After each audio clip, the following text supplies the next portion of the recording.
Mes chers frères et sœurs, aujourd'hui avec l'aide d'Allah Tabaraka wa Ta'ala, on va vous parler d'une adoration très importante qui est le fait de s'isoler avec Allah Azza wa Jal. S'isoler avec Allah. Quelle a été la dernière fois où tu t'es isolé avec ton Seigneur Jalla fi'ula?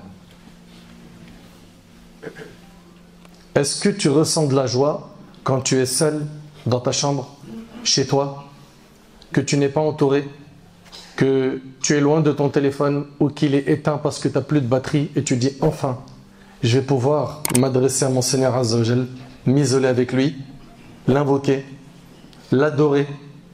Est-ce qu'on fait partie de cela ou est-ce que notre hantise c'est de nous retrouver seuls, coupés des humains et qu'on ne savoure pas ces moments de solitude avec notre Seigneur alors qu'il s'agit de la meilleure compagnie?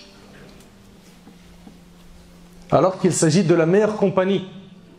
Notre bien-aimé Muhammad, sallallahu alayhi wa sallam, il nous a rapporté dans un hadith qui est chez l'imam al-Bukhari et Muslim, selon Abu Huraira radiallahu anhu, qu'il y aura dans ce hadith-là 7 catégories de personnes qui seront sous l'ombre du trône d'Allah le jour où il n'y aura d'ombre que la sienne.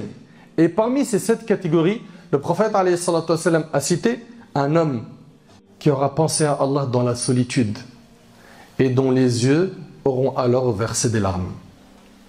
Soyez très attentifs s'il vous plaît.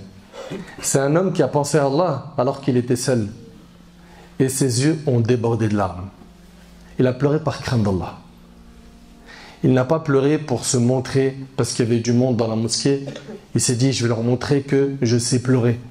Comme ça ils vont voir que je suis pieux. Il n'a pas pleuré parce qu'il a vu autour de lui des gens pleurer, par exemple dans le Tarawih, pendant le Dua ou pendant la récitation de l'imam. Il s'est dit, moi aussi je vais pleurer comme ça, mes voisins vont voir que j'ai un cœur sensible, que j'ai un cœur pur. Non, c'est une personne qui, quand il s'est retrouvé seul, il a pensé à sa situation. Il a pensé à ses péchés. Il a pensé à ce qu'il a jusqu'à maintenant récolté comme bagage, comme bonne et mauvaise action. Et ses yeux ont débordé de larmes. Cette sincérité, cette adoration dans la solitude lui a valu qu'il sera Yawm al-Qiyamah sous l'ombre du trône d'Allah le jour où il n'y aura d'ombre que la sienne. Il sera protégé du soleil qui sera très proche de la tête des gens et qui va mettre les gens dans un très mauvais état. Mes frères et sœurs, est-ce qu'on est de cela? Est-ce qu'on pense à Allah quand on est seul et on regrette nos péchés?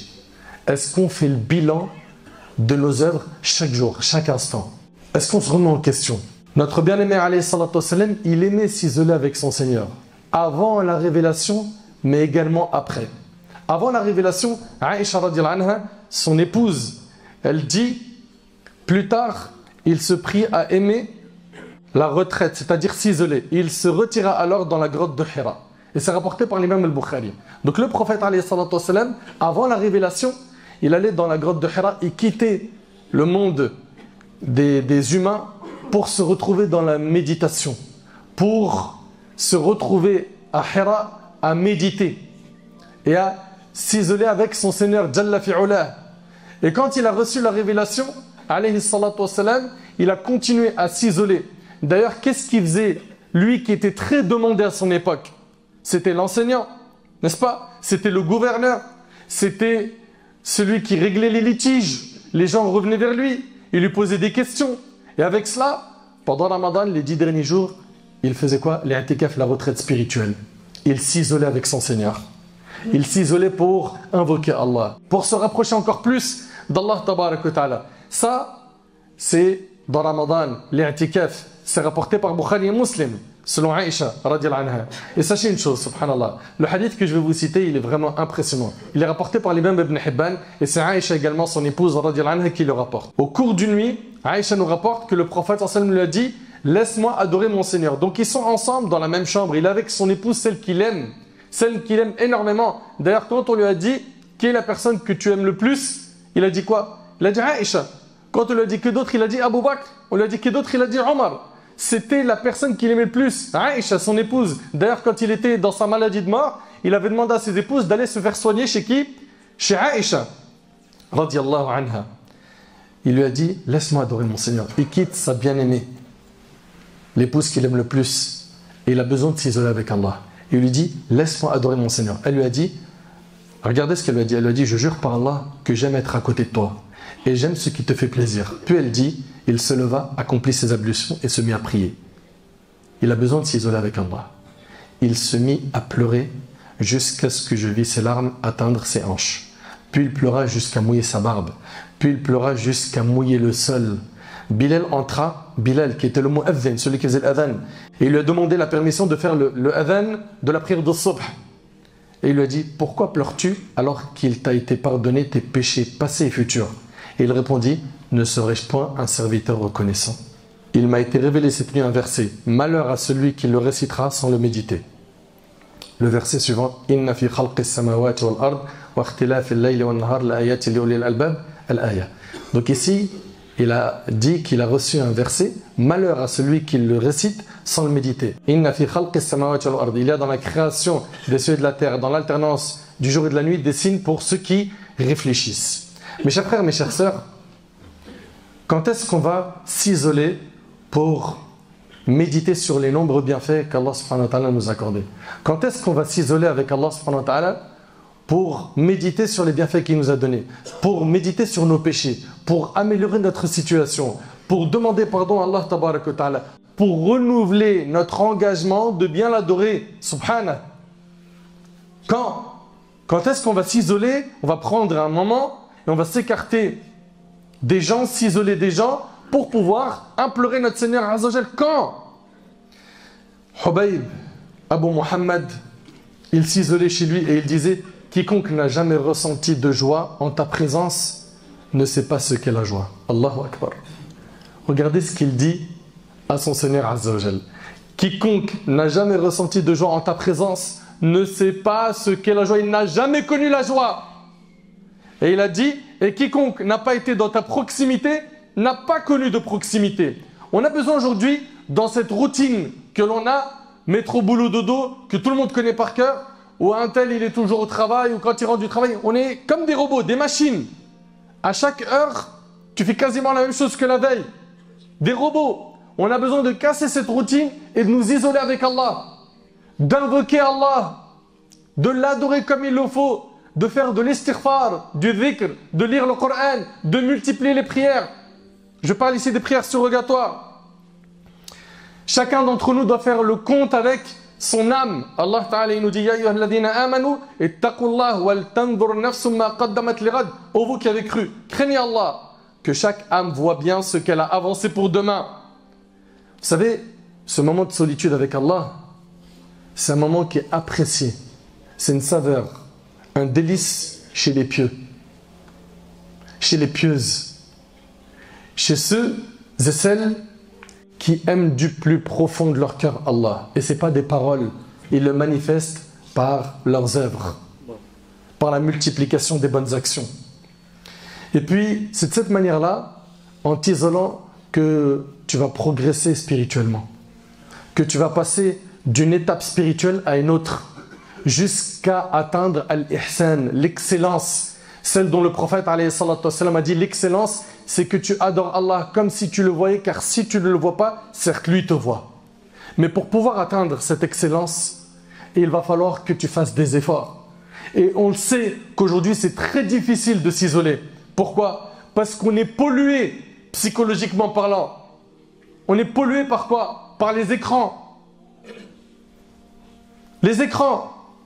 Le smartphone. Regardez comment on réagit avec notre smartphone. Toutes les minutes, on le sort pour regarder, c'est une notification.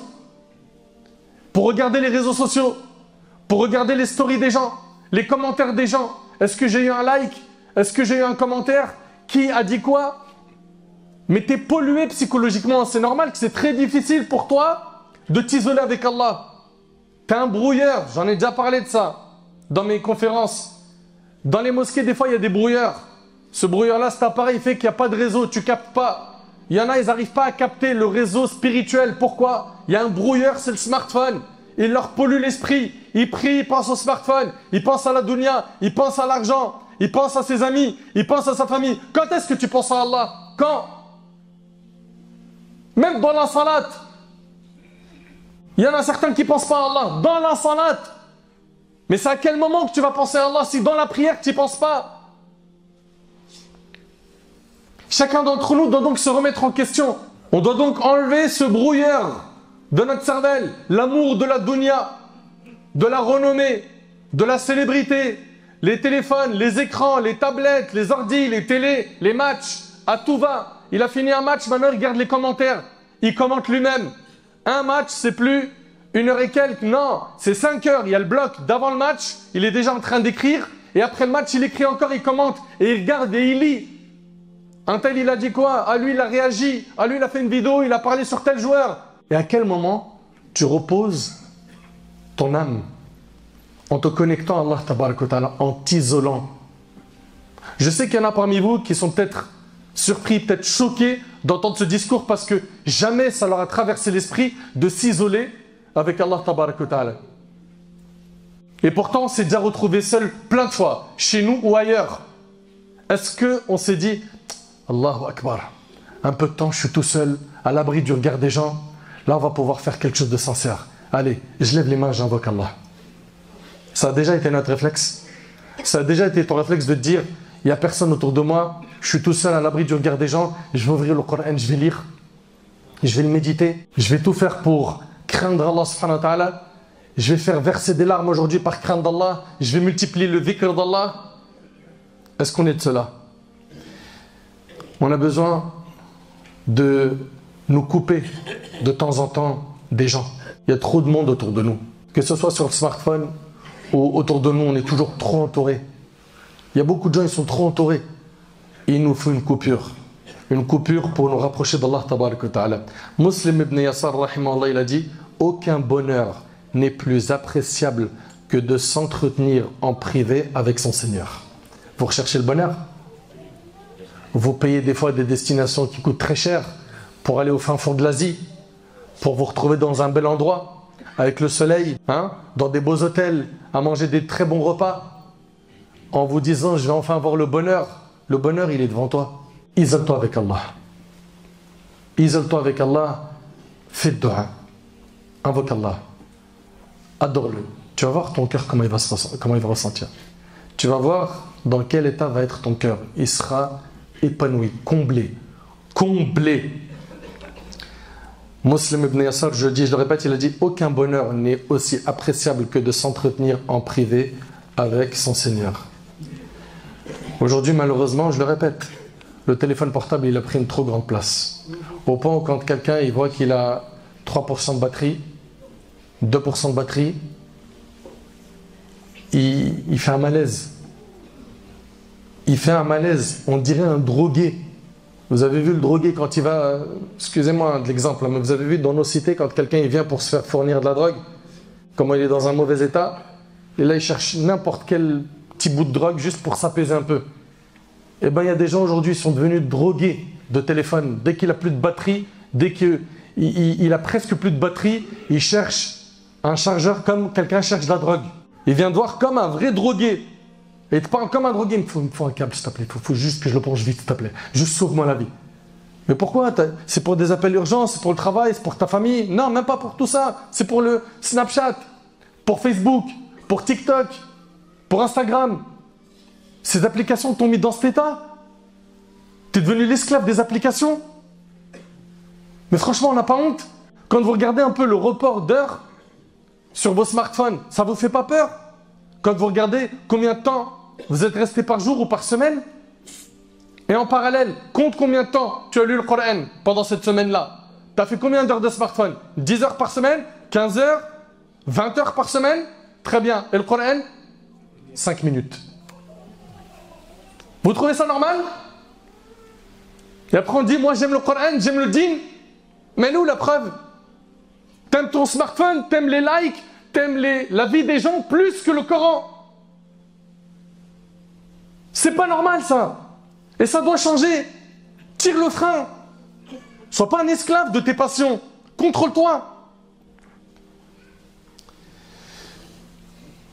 Vous ne trouvez pas étonnant qu'aujourd'hui, ce corps qui contient une âme se voit être l'ennemi de l'âme qui est à l'intérieur? Le corps et l'âme, pour certains, sont devenus des ennemis. Il a un corps et il a une âme. L'âme à l'intérieur, elle est devenue ennemie du corps. Le corps est devenu ennemi de l'âme. Il ne s'aime plus. Le corps, pour le nourrir, vous savez très bien comment on le nourrit. Avec tout ce que vous mangez habituellement. L'âme, elle n'a qu'une seule nourriture. C'est celle de la révélation. Et subhanallah, le corps aujourd'hui, on est arrivé chez certains à combattre l'âme, à la détester. Elle veut manger sa nourriture spirituelle. Le corps l'empêche. Dors, c'est mieux.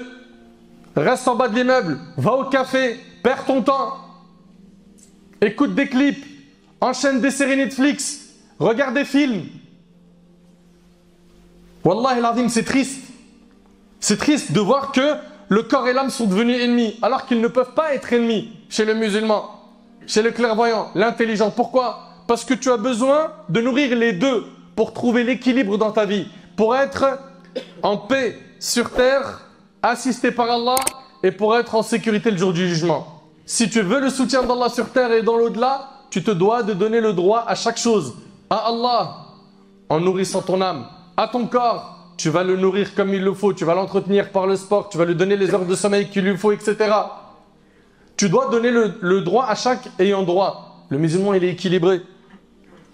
Enfin, mes frères, mes sœurs, soyons de ceux-là, de ceux qui aiment s'isoler avec Allah. Chacun d'entre nous connaît ses défauts. Chacun d'entre nous connaît ses péchés. Chacun d'entre nous a énormément de choses à corriger. Les gens, ils connaissent de nous un visage. Et quand on est seul, malheureusement, c'est pas le même visage qu'Allah Tabaraka wa Ta'ala voit de nous. Il y a des gens, quand ils sont seuls, systématiquement, c'est la désobéissance. Et ça me rappelle le hadith de Thawban, radiallahu anhu, qui est dans Sunan, où le prophète alayhi salatu wassalam, a dit: je connais des gens qui viendront le jour du jugement avec des récompenses telles que la montagne de Tohama Bayda. Des récompenses énormes. Allah les réduira, le prophète sallallahu alayhi wa sallam dit, Allah les réduira en poussière éparpillée. T'imagines des gens qui vont venir le jour du jugement avec des montagnes de récompenses, et le jour du jugement, ces montagnes-là seront réduites en poussière éparpillée. Thawban a dit au prophète sallallahu alayhi wa sallam: ô messager d'Allah, décris-les-nous afin qu'on ne fasse pas partie d'eux. On veut savoir qui sont ces gens-là. Et le prophète sallallahu alayhi wa sallam de dire: ce sont vos frères. C'est des gens comme vous qui font des actes de piété, qui vont prier comme vous. Écoutez bien, à la fin du hadith, il va dire quoi, alayhi sallam? Il dit: mais ce sont des gens qui, lorsqu'ils sont seuls, violent les interdits d'Allah. Quand ils sont seuls, ils font des interdits. Eux, le jour du jugement, ils auront des montagnes de récompenses qui seront réduites en poussière éparpillée. T'imagines une personne qui vient Yawm al-Qiyamah et qui ne trouve pas tous les efforts qu'il a fait, qui avait fait beaucoup de hasanat, tout s'envole, tout part. Pourquoi? Parce qu'il a fait des péchés quand il était seul. Apprenons donc à nous maîtriser quand on est seul. Ok? À ne pas être des doubles visages, à montrer à Allah le pire des visages et aux gens le meilleur des visages. Est-ce que vous oubliez que c'est Allah qui va vous juger et pas les gens? C'est pas les humains. Vous n'avez aucun compte à rendre aux humains. Aucun. Vous avez des comptes à rendre qu'à Allah tabaraka wa ta'ala. Mohammed ibn Wasi' rahimallah, il dit: j'ai connu des gens, l'homme parmi eux, il dormait sur le même coussin avec sa femme. Vous entendez? Et il avait tellement pleuré que ses joues étaient pleines de larmes et sa femme qui était à côté n'en savait absolument rien. C'était des gens qui pleuraient par crainte d'Allah, qui s'isolaient avec Allah sans que son épouse qui dort à côté de lui ne le sache. Et il dit qu'il a connu des personnes qui étaient sur le même rang que leurs frères. Ils avaient trempé leurs joues de larmes et celui qui était à côté de lui ne savait pas qu'il pleurait. C'était des gens qui ne cherchaient pas à afficher une bonne image aux yeux des gens et à s'acheter de la célébrité, de la notoriété, à avoir des éloges, qu'on leur jette des fleurs, qu'on lui dit Allah ibarak, mashallah, t'es devenu pieux, ah t'es devenu pieuse, ah maintenant tu portes le jilbab, ma soeur, magnifique. Et il y a des gens malheureusement qui vont faire ces actions pour que les gens disent de Allah ibarak, mashallah. Bien évidemment, je ne suis pas en train de blâmer le jilbab ou les vêtements amples ou la sunna extérieure, mais quand tu le fais pour les gens, mais quel échec! Quel échec! Mes chers frères, mes chères sœurs, chacun d'entre nous doit donc faire le nécessaire. Pourquoi? Pour avoir des moments de solitude avec Allah tabaraka wa ta'ala. Dans le hadith rapporté par Bukhari Muslim sur Abu Huraira, le prophète a dit, Allah Azza wa Jal a dit: Je suis selon l'opinion que mon serviteur a de moi. Et je suis avec lui quand il me mentionne. S'il me mentionne en lui-même, si toi tu mentionnes Allah quand tu es seul, tu fais du dhikr, tu vas faire dua, etc. Je le mentionne en moi-même. Il va te combler de miséricorde, de pardon. Et s'il me mentionne dans une assemblée, si tu parles d'Allah dans une assemblée, Allah il va parler de toi dans une assemblée meilleure que la sienne. C'est celle des anges. Al-Malaika. Et subhanallah, dans le hadith, il dit, s'il s'approche de moi d'un empan, je m'approche de lui d'une coudée. S'il se rapproche de moi d'une coudée, je me rapproche de lui d'une brasse. S'il vient à moi en marchant, je viens vers lui en me pressant. Si tu fais quelques pas vers Allah, tu vas être énormément récompensé. Subhanallah, peu d'efforts dans la religion, dans ta pratique religieuse, font que tu as beaucoup de hasanat. Imagine quelqu'un qui fait beaucoup d'efforts. Qu'est-ce qu'il récolte comme récompense? Soyons donc comme le prophète Moussa alayhi salam, qui a dit dans le Coran « Wa'ajiltu ilayka rabbi litarda » et je me suis hâté vers toi Seigneur afin que tu sois satisfait. Sois donc de ceux-là, de ceux qui vont se hâter. Pense au jour où tu seras dans ta tombe. Pense à la résurrection. Pense à la remise du livre. Pense au jour du jugement. Pense au pont du Sirat. Pense à la pesée sur la balance. Pense à tous ces moments-là. Tu veux te trouver dans quelle situation? Si tu veux te retrouver dans une situation confortable, eh bien, alhamdulillah, tu as pu entendre aujourd'hui énormément d'informations qui vont te permettre de te réformer. Et j'aimerais surtout que tu retiennes que tu as besoin de t'isoler avec Allah. Et il y a des moments, c'est les moments des VIP comme le dernier tiers de la nuit, où Allah tabarak wa ta'ala, il descend au ciel de ce bas monde. Et qu'est-ce qu'il dit? Il dit, qui est-ce qui m'invoque que je l'exauce? Qui me demande que je lui donne? Qui me demande pardon pour que je lui pardonne? Et Allah tabarak wa ta'ala est donc au ciel de ce bas monde jusqu'au lever de l'aube. À nous donc de demander pardon à Allah tabarak wa ta'ala, à nous de revoir un petit peu notre compte de bonnes et mauvaises actions, à nous de faire un bilan avec nous. Si on veut le confort et en al-qiyamah le jour du jugement, si on veut être dans une situation confortable devant notre Seigneur Azza wa Jal, il va falloir qu'on se donne les moyens d'avoir cette situation confortable. Et là on a un moyen qui est efficace et qui est loin de l'ostentation, qui est loin de faire les choses pour les gens, c'est t'isoler avec Allah subhanahu wa ta'ala. T'isoler avec Allah. Rappelle-toi de la dernière fois que tu as fait vivre cette adoration. Et si tu ne l'as jamais fait, il est temps de la démarrer à partir d'aujourd'hui. De démarrer ce moment que tu vas accorder à ton âme afin de pouvoir l'apaiser, l'alléger, afin de pouvoir la nourrir, car elle a besoin elle aussi de se nourrir comme ton corps se nourrit. Enfin, j'implore Allah tabarak wa ta'ala d'apaiser nos âmes. J'implore Allah tabarak wa ta'ala de purifier nos âmes. J'implore Allah tabarak wa ta'ala de nous accorder la piété. J'implore Allah tabarak wa ta'ala de me faciliter ainsi qu'à vous de trouver des moments où on va s'isoler avec lui. J'implore Allah tabarak wa ta'ala de faire de nous des pieux. J'implore Allah subhanahu wa ta'ala de nous accorder une bonne compréhension de sa religion. J'implore Allah subhanahu wa ta'ala de nous accorder une bonne fin.